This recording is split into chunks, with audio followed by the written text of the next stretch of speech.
Hello, good morning students. आज का जो टॉपिक है वो है मैरीन पोल्यूशन, जो 2.3 है हमारा सब यूनिट। मतलब अगर आप चैप्टर सेकंड लेते हैं उसका सब यूनिट जो है 2.3 वो मैरीन पोल्यूशन है। तो हमें आज जो टॉपिक मैरीन पोल्यूशन पढ़ना है उससे पहले हम पढ़ेंगे मैरीन वाटर जो है वो होता क्या है। ठीक है, मैरीन जो होता है जो सी या ओशन से प्रोड्यूस बना होता है। ये जो मैरीन है इसका मतलब ये टर्म का मतलब है कि सॉल्टी वाटर, अर्थ पे जो भी पानी है जो सॉल्टी वाटर है वो उसको सिंपली हम सॉल्ट वाटर इकोसिस्टम बोलते हैं या मैरीन वाटर बोलते हैं। ठीक है, तो इसी में जब अगर पोल्यूशन हो जाए तो उसको मैरीन पोल्यूशन बोल सकते हैं हम। जैसे कि हमें पता है अर्थ सरफेस पे 70% जो है वो पानी है, बाकी ही 30% ज़मीन है, हमारे माउंटेन्स हैं। 70% अर्थ सरफेस की वो कवर्ड बाय वाटर, और इस 70% में 97% जो पानी है वो सॉल्टी ही है। सॉल्टी मतलब मैरीन इकोसिस्टम ही है, मैरीन पानी, उसी को मैरीन बोलते हैं। तो ये मैरीन इकोसिस्टम ये सबसे लार्जेस्ट टाइप ऑफ इकोसिस्टम है इस प्लेनेट पर। अब हमने पता लग गया हमें कि मैरीन क्या है, मैरीन वाटर कौन सा वाटर है, मतलब वो सॉल्टी वाटर है। एक होता है फ्रेश वाटर, एक होता है सॉल्टी वाटर। तो जो सॉल्टी वाटर है उसको मैरीन वाटर बोलते हैं। अब इसी मैरीन वाटर में अगर पोल्यूशन हो जाए तो वो मैरीन पोल्यूशन बन जाएगा। पोल्यूशन जो होता है ओशन का वो किस तरीके से हो सकता है? They are its caused by sewage sludge. अब सीवेज क्या है? सीवेज जो हमारे घरों से म्यूनसिपैलिटी वेस्ट वाटर जो निकलता रहता है, घरों से जो वेस्ट वाटर या इंडस्ट्रीज़ से या बड़ी बड़ी कम्युनिटीज़ के थ्रू जनरेट जो वेस्ट वाटर होता है, जो कम्युनिटी या लोग, ठीक है, वो जो वेस्ट वाटर जनरेट करते हैं जिसके अंदर फिजिकल कंडीशन, केमिकल या टॉक्सिक कॉन्स्टिट्यूएंट उसके अंदर बहुत ज़्यादा होता है, तो वो होता है सीवेज। और वही सीवेज अगर इतनी ओशन सी में चला जाए तो वो इस ओशन को, सी को ख़राब कर देता है, गंदा कर देता है। तो जो पोल्यूशन ओशन में होता है ये होता है बाय द सीवेज स्लज। अब सीवेज स्लज क्या है? वो रेसिडुअल सेमी सॉलिड मटेरियल है जो प्रोड्यूस होता है एज अ बाई प्रोडक्ट जब सीवेज की ट्रीटमेंट इंडस्ट्रियल या म्यूनसिपल वेस्ट वाटर में हो रही होती है। तो वहाँ से जब उसको ट्रीट करके जो भी बाकी वेस्ट निकलता है वो सेमी सॉलिड मटेरियल फॉर्म में होता है, और उसको जब हम डाल देते हैं ओशन में, सी में, तो वो वहाँ गंदगी क्रिएट करता है। ठीक है, तो उसकी वजह से पोल्यूशन हो जाता है ओशन में। इंडस्ट्रियल से जो एफिलेंट्स निकलते हैं, जो भी डिस्चार्ज निकलता है वो भी ओशन में जाता है, तो वो पोल्यूशन क्रिएट कर सकता है। डिटर्जेंट, एग्रो केमिकल, एग्रीकल्चर में जो केमिकल्स यूज़ किए जाते हैं, या जो भी हमारा सॉलिड वेस्ट घरों से निकले, फैक्ट्रीज से निकले, इंडस्ट्रीज से निकले, कहीं से भी जो सॉलिड वेस्ट है उसको भी डंप करके डाल दिया जाता है। या प्लास्टिक, मेटल वेस्ट हीट, जो बहुत सारे पावर प्लांट्स में, आप थर्मल पावर प्लांट्स ले लो, आप न्यूक्लियर पावर प्लांट्स हैं, इसमें जो पानी यूज़ किया जाता है वो जो हीटेड वाटर हो जाता है उसको भी वेस्ट हीटेड वाटर जो है वो ओशन इन मतलब पानी के जगह वाटर बॉडीज़ में डाल दिया जाता है, उसकी वजह से वो पोल्यूट हो जाता है। तो ये अगर ये पानी मैरीन है, सॉल्टी वाटर है, तो मैरीन पोल्यूशन हो गया ना उसकी वजह से। तो ये जो मैरीन पोल्यूशन है इसको हम इस तरीके से डिफाइन भी कर सकते हैं कि ये इंट्रोडक्शन बाय मैन डायरेक्टली और इनडायरेक्टली ऑफ एनी सब्सटेंस और एनर्जी इन मैरीन एनवायरनमेंट। मतलब कुछ ऐसा इंट्रोड्यूस कर देते हैं उस मैरीन पानी में, मैरीन के एनवायरनमेंट में, जो डायरेक्टली हम कर सकते हैं या इनडायरेक्टली करते हैं। कुछ ऐसे सब्सटेंसेस या ऐसी एनर्जी मैरीन एनवायरनमेंट में डाल दिया जाता है जिसकी वजह से वो एक डिस्ट्रक्टिव इफ़ेक्ट करता है, एज अ हार्म रहता है, हार्म क्रिएट करता है वहाँ के लिविंग रिसोर्सेज के ऊपर। वो इनडायरेक्टली फिर हमारे ऊपर, ह्यूमन हेल्थ के ऊपर एक हैज़ार्ड बनता है। उससे क्या हो जाता है, जो मैरीन में जो एक्टिविटीज़ होती है, मैरीन एक्टिविटीज़ जैसे कि फ़िशिंग होती है, वो एक एक्टिविटी होती है मैरीन वाटर में, वो हिंड्रेंस, उसमें रुकावट आ जाती है। और impairment of quality for use of sea water, पानी का जो सी वाटर का जो हम इस्तेमाल करते हैं वो इस्तेमाल भी हम अच्छे से नहीं कर पाते हैं। और भी बहुत सारी क्रिएशंस होती है, रिक्रिएशन पर्पज़ के लिए आता है सी वाटर, मगर वो चीज़ें रिड्यूशन होती है, उसकी फैसिलिटीज़ हमें मिल ही नहीं पाती क्योंकि वो गंदगी हो गई होती है उसके अंदर। तो मैरीन पोल्यूशन को हम इस तरीके से डिफ़ाइन कर सकते हैं कि कोई भी इंट्रोडक्शन किसी ऐसा सब्सटेंस का थ्रू मैन चले जाना जो डायरेक्टली और इनडायरेक्टली किसी भी सब्सटेंस या एनर्जी का मैरीन वाटर में जाना, मैरीन एनवायरनमेंट में जाना, जिसकी वजह से डिस्ट्रक्टिव इफ़ेक्ट होता है लिविंग ऑर्गेनिजम्स के ऊपर, लिविंग रिसोर्सेज के ऊपर, ह्यूमन के ऊपर, और बहुत सारी जो एक्टिविटीज़, मैरीन एक्टिविटीज़, फिशिंग, बहुत सारी चीज़ें जो होती हैं वो ख़राब हो जाती हैं। तो ये होता है मैरीन पोल्यूशन। तो अब हम इसके बाद जो पढ़ने वाले हैं वो है सोर्सेज ऑफ मैरीन पोल्यूशन।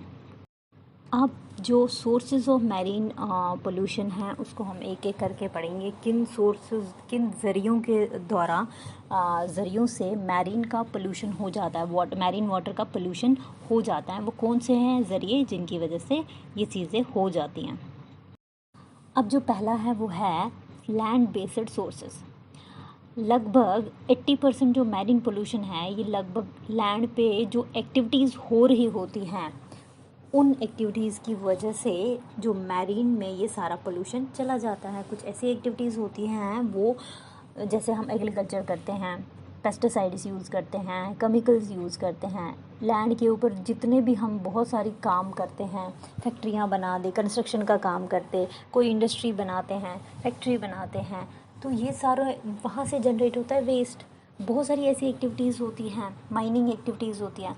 तो ये सारी जो हैं ये टाइप्स ऑफ पोल्यूशन क्रिएट करते हैं और फिर इंट्रोड्यूस करते हैं मैरीन एनवायरनमेंट में, जिसकी वजह से क्या होता है, मैरीन एनवायरनमेंट ख़राब हो जाता है। क्योंकि हमारा क्या काम होता है, हम कोई भी जो भी चीज़ करते हैं उसमें जो वेस्ट निकलता है हम एकदम से पानी में छोड़ देते हैं, तो वो वहाँ का एनवायरनमेंट ख़राब कर देते हैं ना। तो लैंड बेस्ड एक्टिविटीज़ जो भी हो रही होती है, हम एग्रीकल्चर करें, हम फैक्ट्रीज़ बनाएं, कंस्ट्रक्शन वर्क करें, माइनिंग एक्टिविटीज़ करें, तो इसकी वजह से वो सारा मैरीन में सारा वेस्ट चला जाता है और उसकी वजह से हमारा मैरीन पोल्यूशन क्रिएट हो जाता है। ये एक सोर्स है। सेकंड ये है कि स्टॉर्म वाटर फ्लो डिपेंड करता है रेनफॉल पे, कितनी बारिश पड़ेगी उसकी वजह से ज़मीन खिसकती जाती है। एक तो विंड फ्लो से भी होता है, जब चला जाता है इससे क्या हो जाता है, हाई लेवल ऑफ पोल्यूशन हो जाता है पानी में।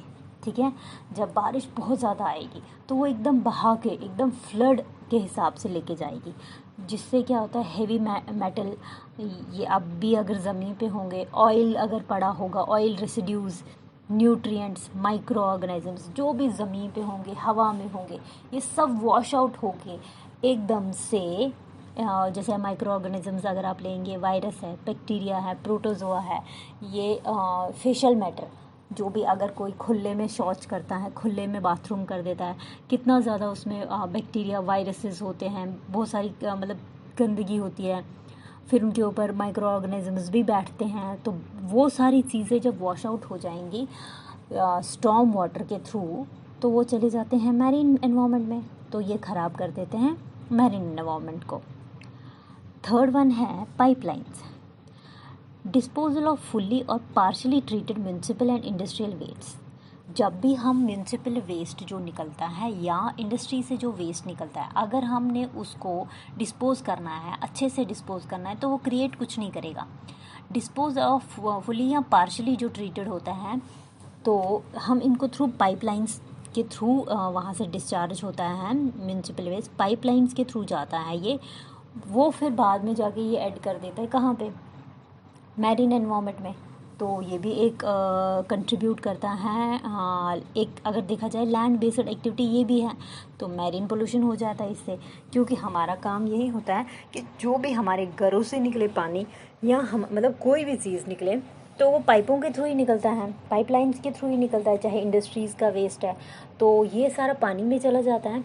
क्योंकि सॉलिड अगर होगा तो वो तो बड़ी बड़ी गाड़ियों से डंप किया जा सकता है वहाँ पे, मगर जो पानी के फॉर्म में होता है तो वो पाइपों के थ्रू ये मैरीन पोल्यूशन में, मैरीन एनवायरनमेंट में डाल दिया जाता है, तो जिसकी वजह से जो है मैरीन वाटर वो गंदा हो जाता है। पाइपलाइंस जो है वो कंट्रीब्यूट करती है, मतलब जो हमारे ही थ्रू लगाई गई होती है वो कंट्रीब्यूट करती है, वो इस पोल्यूशन के ऊपर पोल्यूशन में एक एडप का काम करती हैं। अब नेक्स्ट है फोर्थ, रिवर्स। रिवर जो है वो सी मतलब सब मिलके रिवर्स सी वाटर में चली जाती हैं। अब रिवर्स के पास जितने भी गंदगी होती है, कंटेमिनेंट्स होते हैं, जिस फॉर्म में, न्यूट्रिएंट्स फॉर्म में, पेस्टिसाइड्स, जो उसने, जहाँ अगर वो किसी एग्रीकल्चर एरिया के साइड से कोई रिवर है तो वहाँ से एग्रीकल्चर का जो भी वेस्ट होगा वो रिवर तक पहुँच ही जाता है, चाहे वो रेन के थ्रू पहुँचे, विंड एरोजन के थ्रू, सॉइल एरोजन के थ्रू, इस तरीके से वो रिवर में पहुँच जाता है। बाद में इसी रिवर ने किसके साथ मिल जाना है, क्योंकि सारी नदियाँ मिलती हैं बाद में जाके अपने सी के साथ, तो ये वहाँ तक कैरी करती है सारे कंटेमिनेंट्स को, ठीक है। तो चाहे फेशियल पोल्यूशन है, चाहे एग्रीकल्चरल रन ऑफ है, ये सारा, क्योंकि पुअर सैनिटेशन होती है, इंडस्ट्रियल डिस्चार्ज भी अच्छे से वो ट्रीटमेंट नहीं हो पाता है, तो ये सारी चीज़ों को ये डंप कर देते हैं रिवर को। रिवर भी कहाँ लेके जाएगा, उसके पास तो एब्जॉर्बिंग कैपेसिटी नहीं है, तो वो भी एट द एंड जाके सी में चला जाता है, तो सी ही तो मैरीन वाटर है, तो उस तरीके से वो मैरीन वाटर को पोल्यूट कर देता है रिवर्स भी। अब फिफ्थ है रेडियो एक्टिव वेस्ट। जो भी न्यूक्लियर पावर प्लांट्स में रेडियो एक्टिव एलिमेंट्स यूज़ किए जाते हैं उनसे भी बहुत सारा वेस्ट निकलता है, तो इन रेडियो एक्टिव वेस्ट जो बहुत ही हार्मफुल होते हैं, अगर ये ऐसे भी रेज निकलते हैं तो हार्मफुल है। अब इनका जो वेस्ट है ये भी डंप किया जाता है ओशन में, तो बहुत सारी चीज़ें ऐसी होती हैं, न्यूक्लियर टेस्ट जो ओशन में ही क्रिएट मतलब टेस्ट की जाती हैं, तो जब वो टेस्ट की जाती है वहाँ से भी जनरेट होता है बहुत सारा वेस्ट, तो वो डायरेक्टली क्या करता है, कंट्रीब्यूट मैरीन पोल्यूशन को ही, ठीक है ना। इसी तरीके से सिक्स्थ वन है ऑयल सिपलेज। बहुत सारे टैंकर्स होते हैं जो हम देखते हैं समुद्र के ऊपर से जाते हुए देखते हैं हम, एक्सीडेंटली कभी कभी उन ऑयल जो टैंकर्स होते हैं उनमें लीक हो जाता है या कुछ गिर जाते हैं, तो उस ऑयल सीपेज जो टैंकर से या हम जहाँ से ऑयल ड्रिलिंग करते हैं, जब ऑयल निकाला जाता है वहाँ से भी बहुत सारी चीज़ें जो होती हैं, कभी ऑफशोर में ऑयल ड्रिलिंग प्लेटफॉर्म्स होते हैं जो वहाँ से लीक हो जाता है ऑयल, बड़े बड़े टैंक्स जब जहाज़ लिए जाते हैं समुद्र के थ्रू उसमें ऑयल होता है, वो भी लीक हो सकता है, वो भी लीक हो जाता है, तो फिर वो भी एडप्ट कर लेता है मैरीन पोल्यूशन में, क्योंकि ऑयल भी जो है वो सफोकेशन कर देता है उधर ऑर्गेनाइजम्स में। अगर वो पानी में पड़ जाता है तो पानी में जितने भी ऑर्गेनाइजम्स हैं उनके अंदर ये सफोकेशन सी फील करता है, तो ये जो सोर्सेज थे ये ऐड कर देते हैं मैरीन पोल्यूशन को। अब हम पढ़ने वाले हैं इफ़ेक्ट्स ऑफ मैरीन पोल्यूशन। अगर मैरीन वाटर में या सी या ओशंस में जो भी मतलब सॉल्टी वाटर में जो भी पोल्यूशन हुआ उसका कुछ ना कुछ तो हार्मफुल इफ़ेक्ट होगा ही, ठीक है ना। अब हम वही पढ़ेंगे कि किसके ऊपर उसका क्या इफ़ेक्ट है, कितना है, वो सब हम पढ़ते हैं। अब इफ़ेक्ट्स जो हैं मैरीन पोल्यूशन के, जिसमें सबसे पहले हैं ऑर्गेनिक मैटर। जब डिकम्पोजिशन होता है ऑर्गेनिक मैटर का, जो प्रेजेंट होता है अनट्रीटेड या पार्शली ट्रीटेड वेस्ट में, क्योंकि बहुत सारा वेस्ट घरों से निकलता है, इंडस्ट्रीज से निकलता है, फैक्ट्रीज से निकलता है, उधर से जो ऑर्गेनिक वेस्ट मैटर निकलता है वो कभी कभी तो पार्शली ट्रीटेड होता है, क्योंकि जो इंडस्ट्रीज़ होते हैं ये सब तो पूरे अच्छे से ट्रीटमेंट प्लांट्स लगाते ही नहीं हैं, तो अनट्रीटेड रह जाता है, कभी कोई लगाएगा ही नहीं, और अगर कोई लगाएगा तो इतना वेल इक्विप्ड नहीं होगा कि वो पार्शली ट्रीटेड रह जाता है वेस्ट, जिसकी वजह से जब वो ऑर्गेनिक वेस्ट पानी में चला जाता है तो वो वहाँ पे उसको डिकम्पोज होना है, क्योंकि वहाँ के जो ऑर्गेनाइजम्स हैं वो उसको कोशिश करते हैं डिकम्पोज करने की, तो जब वो उसको डिकम्पोज करने की कोशिश करते हैं तो उनको ऑक्सीजन चाहिए होता है पानी से, ताकि वो खुद खाए, उनको भी मतलब एक तरफ से ऑक्सीजन एज ए पेट्रोल काम करता है, बेचारों को खाने का काम करता है, तब वो जाके दूसरे वेस्ट मटेरियल को डिकम्पोज कर लेते हैं। तो यहाँ पे उनको जितना ज़्यादा ऑर्गेनिक वेस्ट मिलेगा तो उनको उतना ऑक्सीजन खाने के लिए चाहिए ताकि वो उस चीज़ को, एक चीज़ को डिकम्पोज कर सके। तो यहाँ जब ज़्यादा ऑक्सीजन जो पानी में डिज़ोल्वड ऑक्सीजन है, क्योंकि पहले से ही कम है, जो वो डिज़ोल्वड ऑक्सीजन ज़्यादा ही यूज़ हो जाएगा, तो उसकी वजह से डिप्लीशन होएगा ये डिज़ोल्वड ऑक्सीजन का, किसके अंदर, मैरीन वाटर के अंदर, जिसकी वजह से क्या होगा, जब ऑक्सीजन, डिज़ोल्वड ऑक्सीजन कम हो गया तो उसकी वजह से मैरीन प्लांट्स जो होंगे, एनिमल्स जो होंगे, उनकी डेथ हो जाती है। जब उनकी डेथ हुई उसकी वजह से बायोडाइवर्सिटी में चेंज हुआ, मतलब वहाँ का जो पेड़ पौधा, फ्लोरा फौना था वो तो चेंज ही हो गया, क्योंकि धीरे धीरे ख़त्म ही हो गए, तो बायोडाइवर्सिटी भी चेंज हो गई। तो ये इफ़ेक्ट है सबसे पहले। सेकेंड वन है यूट्रिफिकेशन। जो भी इफिलेंट, चाहे वो इंडस्ट्री से निकलता है, चाहे वो एग्रीकल्चर से निकलता है, चाहे वो हमारे घरों से निकलता है, जब उसको डिस्पोज होना है, ठीक है, अब जो भी इफिलेंट निकलता है अगर उसमें नाइट्रोजन और फॉस्फोरस हैं तो उसकी वजह से जो हमारा मैरीन वाटर है उसमें यूट्रिफिकेशन हो सकती है। मैंने आपको पहले ही पढ़ाया था, यूट्रिफिकेशन का मतलब है कि अलगी का ग्रो करना, एल्गल ब्लूम्स बनना, ठीक है। जो ये ब्लूम बनना पानी के ऊपर, इस पानी का क्या हो जाता है, डिसकलर हो जाता है, एकदम ग्रीन पैक लग जाता है। उसकी वजह से जो उस पानी में फिशेस होती हैं उनके बेचारे गिल्स जो होती हैं वो भी ब्लॉक होती है, वो गिल्स के थ्रू ही सांस ले पाते हैं। ऑक्सीजन जो भी पानी में डिज़ोल्वड है वो उन्हीं गिल्स के थ्रू लेते हैं। मगर ये जो यूट्रिफिकेशन के ज़रिए वहाँ पे पानी जो है, एक तो उसका ऑक्सीजन भी ख़त्म हो जाता है, दूसरा वो जो गिल्स होते हैं फिशेस में वो भी ब्लॉक होने लगते हैं और ये पानी टॉक्सिक हो जाता है, ठीक है। थर्ड वन है पैथोजेनिक माइक्रो ऑर्गेनिजम्स। बहुत सारा ऐड हो जाते हैं माइक्रो ऑर्गेनिजम्स भी इस पानी में, जिसकी वजह से gastric, ear nose throat infection, hepatitis, even cholera and typhoid, अगर ये पानी हमारे को कांटेक्ट में आया तो ये हमारे को ऐसी प्रॉब्लम्स क्रिएट हो सकती हैं। फोर्थ है टॉक्सिक केमिकल्स, सब्सटेंस जो टॉक्सिक इफ़ेक्ट जिनमें हो, मतलब ऐसे सब्सटेंस जिसमें टॉक्सिक इफ़ेक्ट होते हैं जो डैमेज कर सकते हैं फिजियोलॉजिकल प्रोसेस और फंक्शनिंग ऑफ रिप्रोडक्शन, मतलब बच्चा पैदा करने वाली जो एबिलिटी होती है या रिप्रोडक्टिव पार्ट्स को इफ़ेक्ट कर सकता है, फीडिंग में इफ़ेक्ट कर सकता है, मतलब जो भी फीमेल होंगी वो खाना नहीं खिला पाएंगी, दूध नहीं पिला पाएंगी, रेस्पिरेशन में प्रॉब्लम होगा अगर यही टॉक्सिक केमिकल्स पानी में रहे और यही पानी का कांटेक्ट हमारे साथ या जो भी वहाँ उस पानी में रहने वाले जीव जंतु हैं, फ्लोरा एंड फौना हैं, उनके साथ ये सारी प्रॉब्लम्स क्रिएट हो सकती हैं।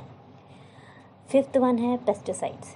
पेस्टिसाइड्स अगर आप देखेंगे डीडीटी है, डाइक्लोरो डाइफिनाइल ट्राइक्लोरो इथेन, और भी बहुत सारे ऐसे केमिकल्स जो एनवायरनमेंट में परसिस्ट करते हैं, परसिस्टेंट होती है, मतलब वो ख़त्म नहीं हो पाते हैं, वो एनवायरनमेंट में सालों साल चलते रहते हैं, उनको वो डिग्रेड नहीं होते, वो नॉन बायोडिग्रेडेबल होते हैं।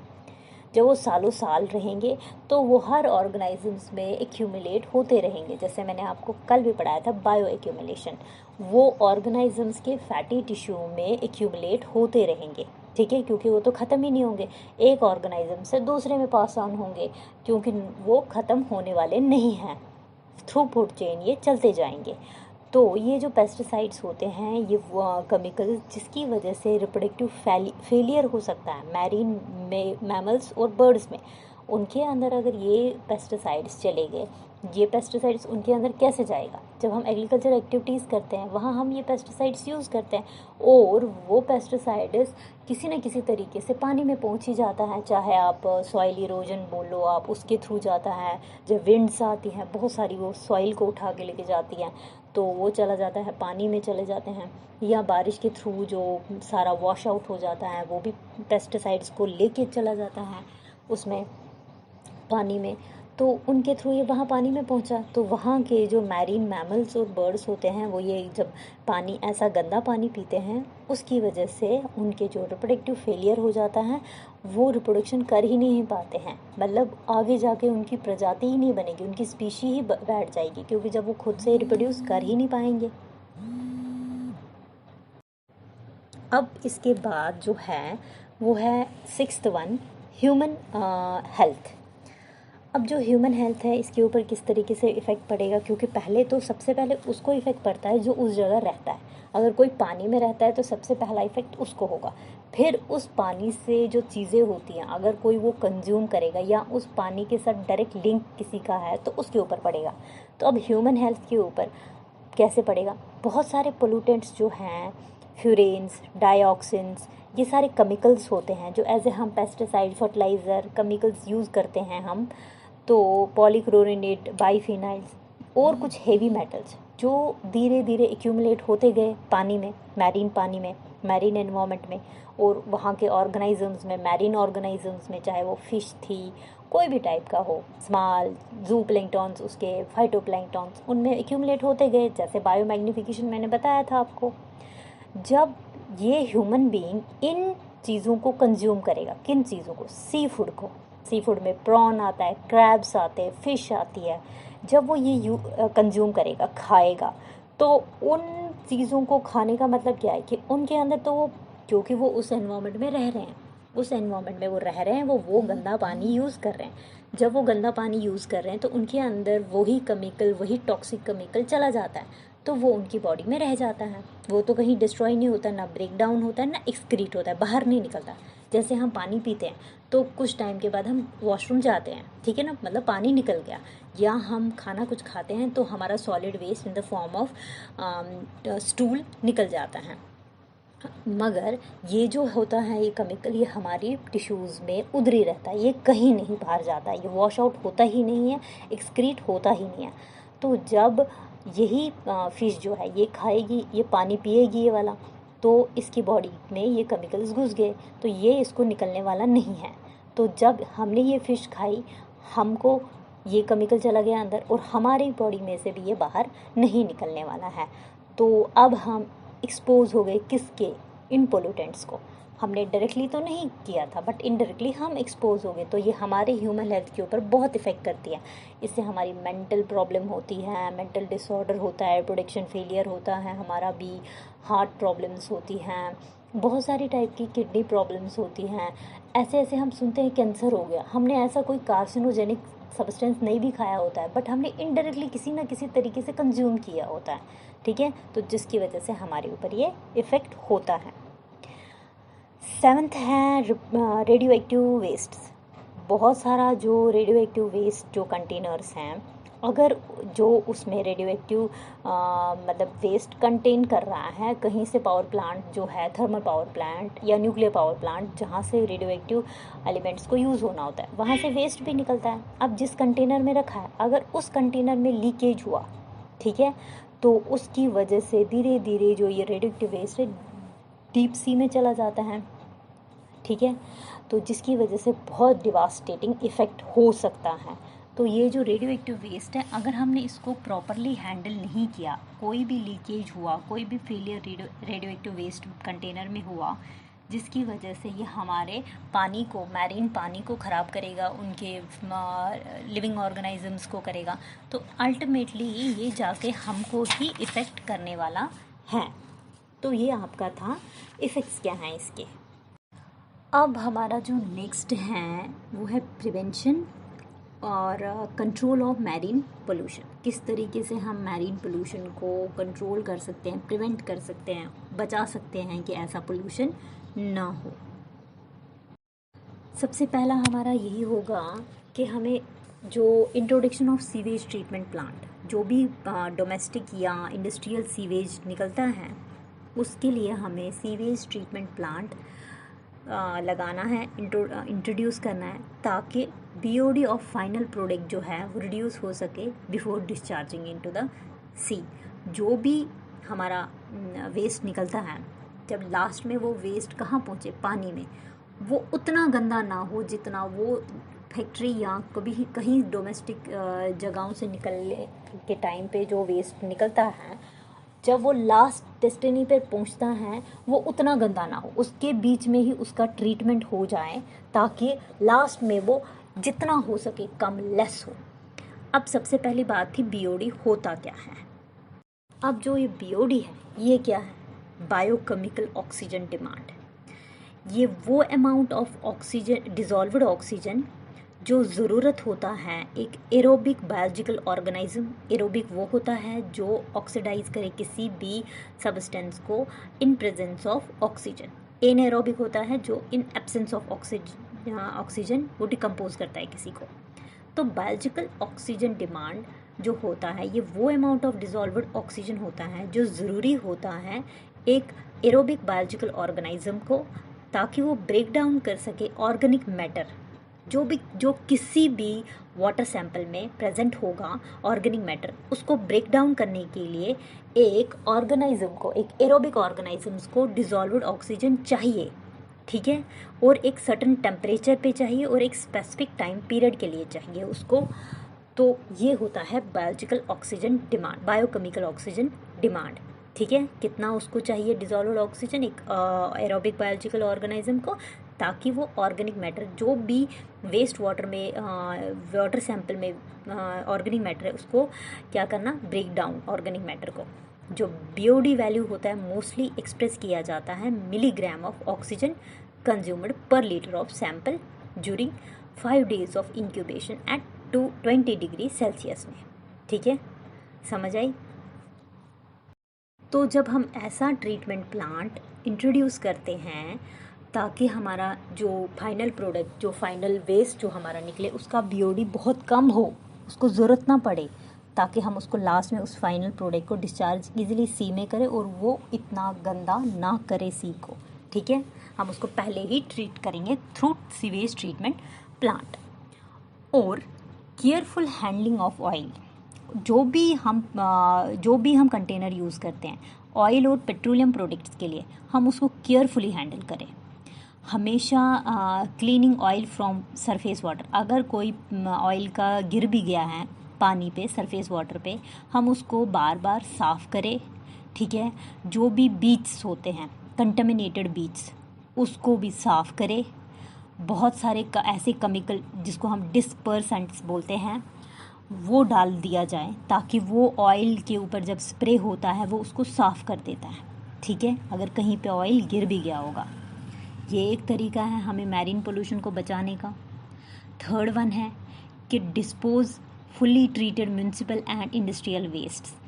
जब भी म्यूनिसिपल या इंडस्ट्रीज से जो वेस्ट वाटर निकले उसको सी वाटर में डालने से पहले उसको अच्छे से डिस्पोज ऑफ, उसको अच्छे से ट्रीट करना है, फिर जाके लास्ट में डिस्पोज करना है। ऐसे ही नहीं डाल देना, यहाँ से गंद निकली तो वहाँ से हमने ओशन या सी में डाल दिया, ऐसे नहीं। उसको पूरी तरह से उसकी सारी गंदगी बाहर निकाल के बाद में वो वेस्ट पानी डाल देना है हमें ओशंस में, ठीक है। और जो कोस्टल डेवलपमेंट हमें रेगुलेट करना है, कोस्टल एरियाज़ को हमें डेवलप करना है, वहाँ पे गंदगी नहीं रखनी है। फिफ्थ वन है हाइजीन और aesthetic maintenance of recreational beach. Normally हम देखते हैं, हम बीच पे घूमने फिरने जाते हैं, हमें अच्छा लगता है, बीच का व्यू देखना अच्छा लगता है, बीच हमें अच्छे लगते हैं। जैसे मुंबई में बहुत सारे जुहू बीच, ये सारे बीच होते हैं, हमें वहाँ पे जाना बहुत अच्छा लगता है। मगर वहाँ पे अगर गंदगी होगी तो पसंद किसी को नहीं है। तो कोशिश करनी चाहिए कि हम अगर वहाँ पे घूमने जाए या कोई भी, हाइजीन और उसका जो मेंटेन एस्थेटिक जो हम देखते हैं, हम बोलते हैं ये सुंदर दिखने में, उसको हमेशा मेंटेन रखना है, ठीक है, ताकि लोग वहाँ आए, टूरिस्ट वहाँ आए, वो देखे कितना साफ़ है, वो हमेशा मेंटेन रखना है। अब जो सिक्स्थ है वो है बहुत सारे preservative measures, different preservative measures use करने हैं ताकि हम हेल्प कर सके टू डिक्रीज़ द पोल्यूटेंट्स, ठीक है। कंट्रोल्ड, हमेशा पेस्टिसाइड्स को अनकंट्रोल्ड वे से यूज़ नहीं करना है, बहुत कंट्रोल्ड वे से यूज़ करना है। केमिकल्स जो हम एग्रीकल्चर में डालते हैं वो भी हमें कंट्रोल्ड वे में डालना है। ऐसे ही हैफाजर्डली हमें कोई भी केमिकल उठा के नहीं डालना है। तो इस तरीके से हमें कंट्रोल्ड यूज़ करना है पेस्टिसाइड्स का, केमिकल्स का एग्रीकल्चर में, ऐसे ही हैफाजर्डली नहीं करना है। तो अगर एग्रीकल्चर किसी ऐसे पानी जहाँ पे है, रिवर है, लेक है, कहीं ऐसी जगह पे है, वहाँ पे अगर एग्रीकल्चर फील्ड है, वहाँ तो हमें बिल्कुल ही रिस्ट्रिक्टेड करना है, क्योंकि कभी भी वो वहाँ से वॉश आउट होके हमारे रिवर्स में जाएगा, हमारी मतलब वाटर बॉडीज़ में जाएगा, तो अल्टीमेटली वो कहाँ पहुँचेगा, हमारे सी में पहुँचेगा। उसकी वजह से हमारा मैरीन पोल्यूशन हो जाता है। तो ये एक तरीका है हमारा। और हमेशा separate sewage and storm water lines रखनी है, बिल्कुल अलग रखनी है, उनको उसके साथ जोड़ना नहीं है सी वाटर के साथ, उसके लिए बिल्कुल अलग सेपरेट लाइन रखनी है ताकि अलग से ही वो ट्रीट हो और अलग से ही डिस्पोज ऑफ हो जाए। और 8th वन है कि ban on dumping of radioactive waste. Radioactive waste को कभी भी पानी में डालने को हमेशा बैन करना चाहिए, क्योंकि उससे बहुत ही हार्मफुल इफ़ेक्ट होता है मैरीन वाटर पे भी और लास्ट में वो हम तक ही पहुंचता है। तो इसीलिए बैन होना चाहिए कि रेडियो एक्टिव वेस्ट हो, क्योंकि बहुत सारी वेस्ट जो होते हैं उसको डंप करना लीगली अलाउड भी होता है, मगर आफ्टर ट्रीटमेंट उनका ऐसे ही नहीं डालना है। मगर इंडस्ट्रीज़ वाले और फैक्ट्रीज़ वाले ये चीज़ें रूल्स एक्ट्स समझते ही नहीं है और हमारी पेनल्टीज़ इतनी कम होती हैं कि वो थोड़ा बहुत पेनल्टी देके इस एक्ट से छूट जाते हैं, इन ऑफेंस से छूट जाते हैं। मगर ये जो रेडियो एक्टिव वेस्ट है उसको डंप करना कहीं पे भी ये बैन होना चाहिए। एक और है, हमें मैरीन एक्ट एनफोर्स करना चाहिए और जो कोस्टल एक्ट्स होने चाहिए, जैसे एनवायरमेंट प्रोटेक्शन एक्ट है, वाइल्ड लाइफ प्रोटेक्शन एक्ट है, हमारा वाटर पोल्यूशन एक्ट है, एयर पोल्यूशन एक्ट है, इसी तरीके से मैरीन एक्ट, कोस्टल एक्ट होने चाहिए, ताकि जब ये एक्ट होंगे तो पूरी तरह से एनफोर्स अगर होंगे वो, तब जाके लोगों को पता चलेगा नहीं भाई ये तो गुनाह है यहाँ पे करना, ये इलीगल है यहाँ पे, तो फिर उनके अंदर पेनल्टीज़ होंगी। तो लोगों को जिस चीज़ से डर लगता है ना, तो फिर वो चीज़ें करते नहीं हैं, जब उनको पता है पेनल्टी भरनी पड़ेगी, सज़ा हो जाएगी। तो ऐसे कुछ एक्ट्स होने चाहिए, इन्फोर्स स्ट्रिक्टली करने चाहिए, जैसे ये कोस्टल एक्ट है या मैरीन एक्ट, जिसकी वजह से मैरीन एनवायरनमेंट, मैरीन वाटर जो है बचा रह सकता है। और जो बेस्ट मेथड है प्रिवेंशन और कंट्रोल ऑफ मैरीन पोल्यूशन, ये है कि जो भी वेस्ट जहाँ से भी जनरेट हो उसको रिसाइकलिंग का सिस्टम हो।